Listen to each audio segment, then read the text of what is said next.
I want to invite in right now a very special guest who was just recently arrested in Charlotte, North Carolina by local police for seeking to provide essential services, that of counseling to young women about to permit the murder of their preborn babies. That's right.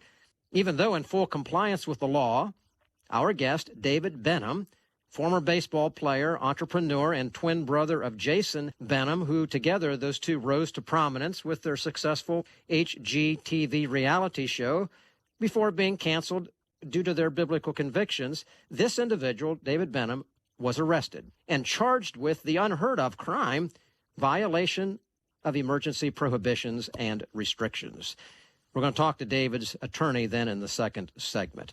David Benham, thank you for being with us. So glad you're here. It's my pleasure to be here. Thanks for having me on. David, historically in this nation, a person cannot be arrested for following the law. Yet you were arrested for ostensibly violating certain, quote-unquote, prohibitions and restrictions, end quote. David, what were you doing in compliance with your ministry mission and the law that got you arrested? Well, it was sidewalk counseling in front of an abortion facility. And unfortunately, it's viewpoint discrimination.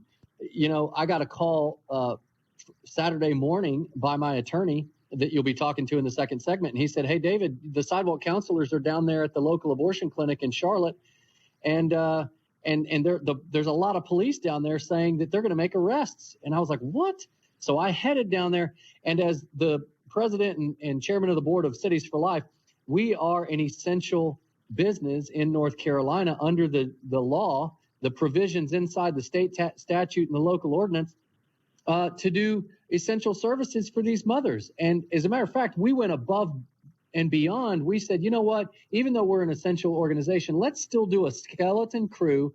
So we only had 3 sidewalk counselors there.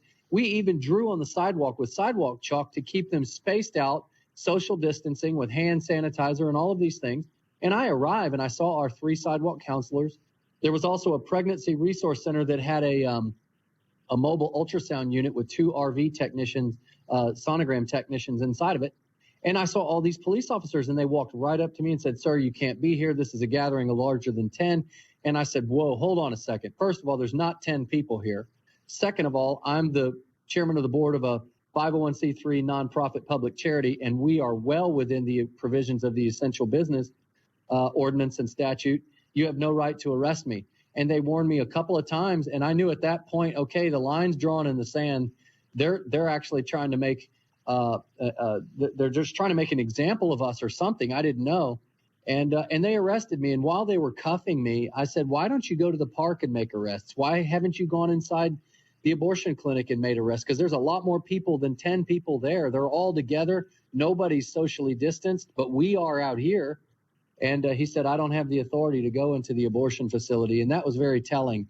That told me he is operating under someone's authority that is telling him, target pro-life voices. And that's exactly what they did.